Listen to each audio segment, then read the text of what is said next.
Hi, I'm Tom, and this piece of shit is Star Wars Battlefront 2. The epitome of everything bad with the gaming industry to date. And I'm not going to beat around the bush on this one. EA and Disney have some serious work ahead of themselves to fix this fundamentally broken game. And it's not just that. The way their PR departments handle the situation is abysmal as well. Not just in the way they try to save themselves, but in the sheer lack of perspective of the average player as well. But we'll get into that in time. For now, let's dive in.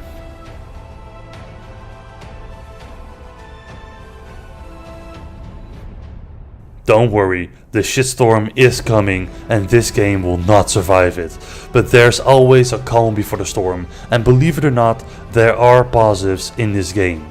None of which are thanks to EA and Disney, but are instead granted to the hard-working developers at DICE and Motive.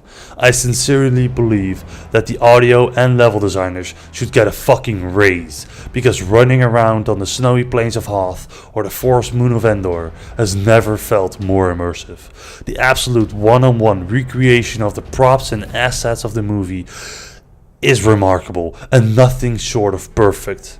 And at this point the game is doing a better job in pretty much every audio and visual department than the original trilogy did.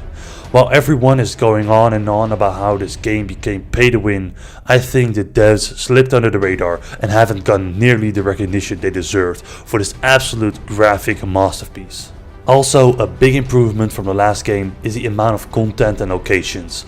All timelines from all movies are as well interwoven, which allows for more choice during combat, which basically means you can now play as Darth Maul on Starkiller Base, a time when he should have been technically dead. But restricting those options would only hamper the playing experience, so I'm glad that they did it this way. Lastly, I'm a big fan of the battle point system. Everything you do accrues you battle points. Doesn't matter if it's hitting an enemy, downing vehicles, assisting or buffing friendlies, capturing objectives or killing heroes. All of it will grant you points, which then allows you to play in starfighters, jet troopers, or will allow you to play as a villain or hero characters, depending on which side you're playing. It rewards you for going in hot, which is just the way I like to play my games. But this is sadly where the positives end.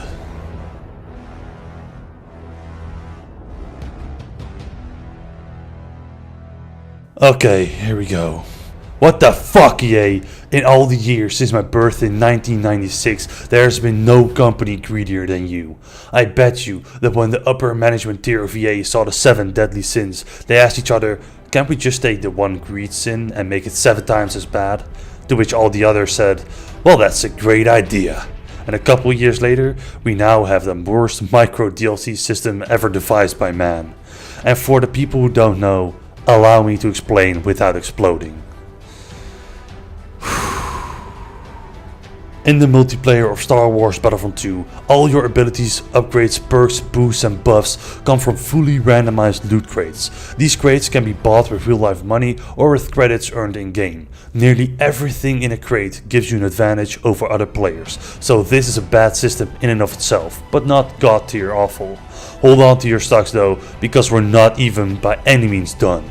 The in-game credits you need are earned at the end of a match, however, they grant you somewhere between 200 and 400 credits, depending on how well you did. Do keep in mind that the game lasts about 15 minutes.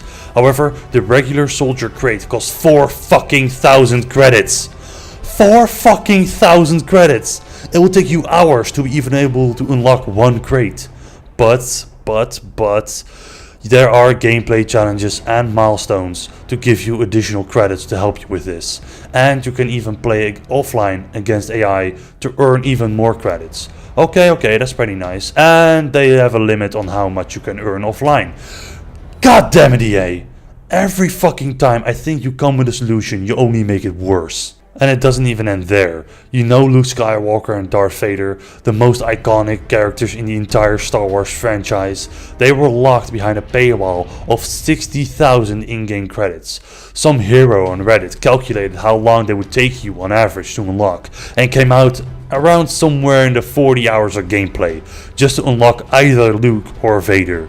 Now you would think that EA would instantly change this if there was a little debacle online about this. However, it wasn't little. In matter of fact, the response EA gave to this situation became the most downvoted comment in Reddit history by a margin of at least 650,000 downvotes. At this time, Luke and Vader's cost have been cut by 75% and only cost 15,000 credits now, which is still hefty, but at least doable. And after the Reddit comment hit 600,000 downvotes, they took all the microtransactions temporarily out of the game. However, note that I said temporary. Just as with Call of Duty World War II, eventually they will be back. And for God's sake, EA, it's time to give to the players for once, instead of taking and taking and taking. Now I hear you playing devil's advocate. Tom, I don't give a fuck about microtransactions. Can't I just play the game for fun casually? And sadly, I have to say no. Normally, putting in 50 extra bucks is not a real problem for everyone. However, if you spend an extra 50 bucks in Battlefront, you gain a serious edge over your opponents. Which means that if John comes home from after a long day of work and turns on his PC, he will get fucked over by people who spend serious money on it to gain advantages. Which means that you spend 60 bucks on a game to get your shit kicked in. And not even in a Dark Souls kind of way, just in a terrible kind of way.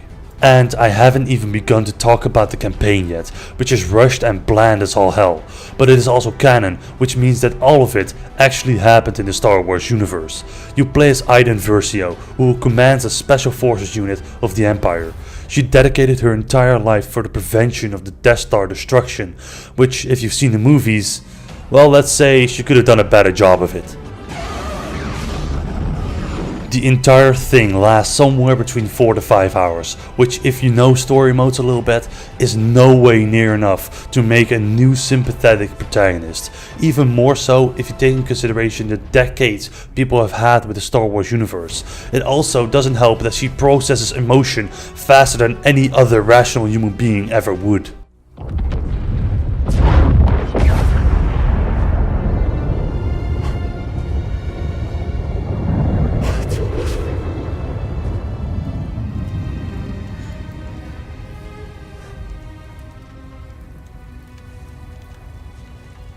Look alive, agents. We can grieve later. It doesn't help you relate to her at all, and it doesn't make the campaign any better. It just makes it feel like a longer tutorial for the multiplayer.